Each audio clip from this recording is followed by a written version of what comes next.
I want to open the phones up specifically for questions on the flu, the level 6 pandemic declared when it's really not a pandemic, according to medical doctors we've talked to. They've changed the scale to call it a pandemic when it's not.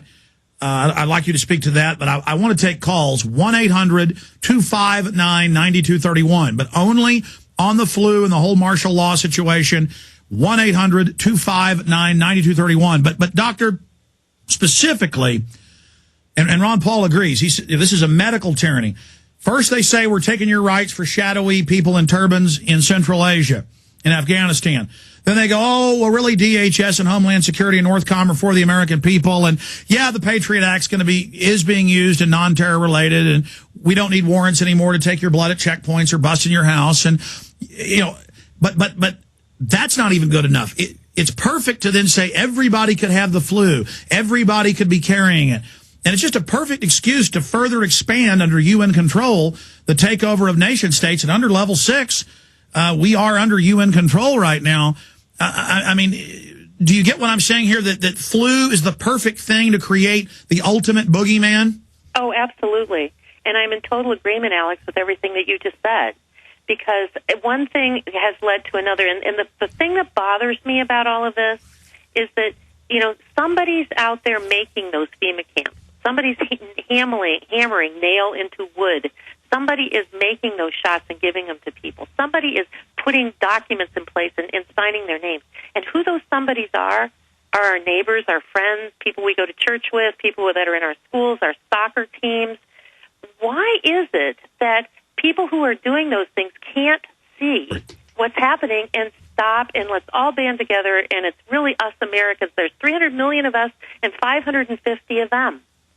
We've got the resistance. We've got the power of the people here. We've got numbers, but yet we have allowed that small set of 554 of them down in Washington, D.C., to pull all this wool over our eyes. I think it's really time that we all stand up and set aside our differences and say enough is enough, just like that 9/12 march. I mean, when I looked at that, to me, it really wasn't about what side of the equation you were on or what you were saying or where your politics happened to stand. It was the fact that people were willing to get out of their chairs, spend money, go to Washington, and make their voice be heard. And I think that on a state-by-state, community-by-community level, this is what we need to do. Well, you're absolutely right. Doctor, what about adverse reactions from the flu trials? We've had nurses calling in saying that when they get the shots, everybody's arm basically becomes paralyzed. We have the internal CDC report about neurological problems linked to previous vaccines and possibly to this one. What's the intel on that now? Well, I heard a report out of, it was a rumored report, but it was a report that came out of Oklahoma that said that there was a small hospital where the doctors all got together and said they weren't going to take it, neither were the nurses, and they weren't going to give it to anybody because they had heard the same sort of things, that out of these clinical trials that there was a lot of adverse reactions that were not being reported at all. And, you know, that's another thing, is that if there's anybody out there that's been forced to take this by a nurse or paramedics or first responders, they need to be very vocal about it and let everybody else know the type of reactions that they had, because it's not going to be reported by the CDC. And, you know, with YouTube that we have now and blogs and the Internet, there are ways that we can make our voice be heard. So I really think there's going to be a lot of problems with this. Now, the CDC's already loaded their side of the deck on that, though, Alex. They've already put up PowerPoint presentations and had other speakers who are from the CDC say, yes, of course, because we're going to have so many people vaccinated at the same time, the percentage risk of vaccination injury is going to go up, so we expect that, and that's going to be acceptable. Well, it's not acceptable. Well, I've got a report here at Infowars.net from Steve Watson. Swine flu document lists sports arena as max vaccination center. And we've always known that was the plan. People ask, where are the FEMA camps? And Congress admits, and the New York Times admits, they've built certain FEMA camps, 6 big ones across the country, for millions of Americans. But they admit the sports stadiums, the local schools, these are the places they can roll barbed wire in hours, or they already have it, and lock everybody down. They're training the military for forced quarantine under level 6, but they're saying, well, we're not sure if we're going to implement that. And they're now kind of floating the trial balloon of oh, well, you don't have to take the shot, but you can't fly, you can't get on a bus, you can't drive to work, and you're going to have to wear a bracelet. Digital Angel, the Verichip company, got a patent. Their stock went up 200+% the other day. Where you have to take a chip to prove you've had it. That's AP reporting that. I mean, this is 1984, what we're seeing. Alex, it's exactly what I've been saying for the last 6 months, that I really don't think that the government at any level, whether it's state or local, has quite the power in this big country that's spread out across everywhere to make everybody show up at a certain place and force them to get a vaccine. But they can make it really, really hard to refuse it.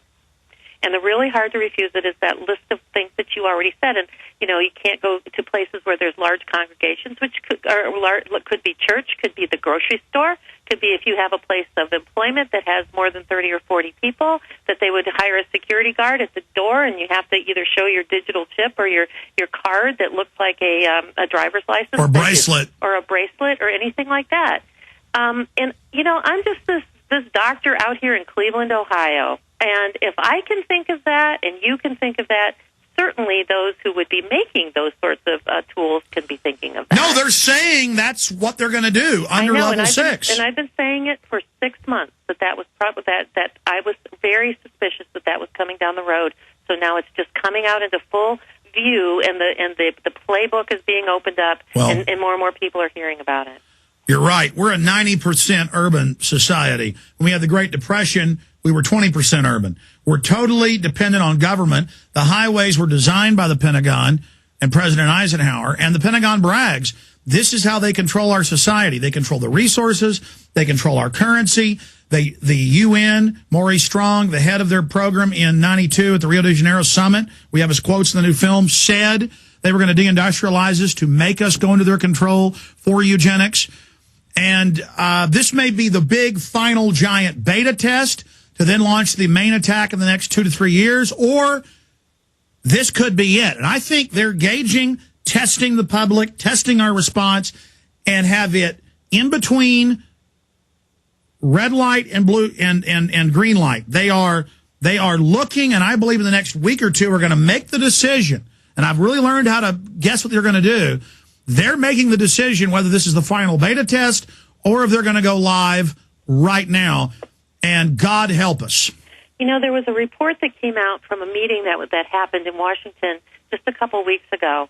And one of the people from the autism community from Safe Minds wrote a report about what was happening at that meeting. And they were talking about what level the insider, the flu vaccine people who were all there. There were only 2 people who were non-government and CDC employee insiders at this meeting, and it was an invitation-only meeting. And Barbara Lowe Fisher, and I'm sorry, I can't remember the other woman's name, but she's from Safe Minds, was at this meeting, and she wrote a report and said that, you know, most people, when they went out and did those town hall meetings, that the vast majority of people said they needed to go slow, either very slow, intermediate, or fast. And it was the government officials who said, we need to take this at the highest level, and we need to vaccinate everybody. It was 55% of them. Well, let me confirm what you're saying. We had Wayne Madsen, who went to that big international, somewhat government-run swine flu symposium 3 weeks ago in D.C., and we got their internal program and the cover. In fact, we broke that it was originally happening as a listener in D.C., sent it to us, and then we covered it all. And no, that was discussed openly. And then one of the government people said, kick the media out of here, turn off recording devices. And the whole thing was about what will the public accept. And now we broke at prisonplanet.com last week an article that had the government document in it. They're sending to business owners, even small ones. And the questionnaires there saying, will you forcibly inoculate your employees? Will you do what you're told? Will you go to quarantine centers? So it's confirmed. The feds are testing with their antennae out in the wind to decide if they're going to make their move. We're being studied by the psychological warfare system. Right now, they're making the decision. And God help us. Well, Alex, what's the solution here? How do we mobilize people to make a decision of what they're going to do to protect their families and their communities? How do we get, what's the how-to? I mean, there's, you know, we send out a lot of information. I mean, you give information hour after hour every day. I do a lot of radio. I'm on the Internet a lot. I write a lot of articles. And the bottom line is people say, okay, this is great. I'm hearing what you're saying, but what should I do? What's my how-to?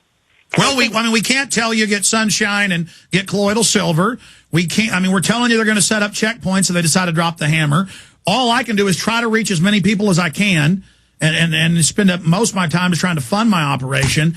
I mean, it's not a powerlessness.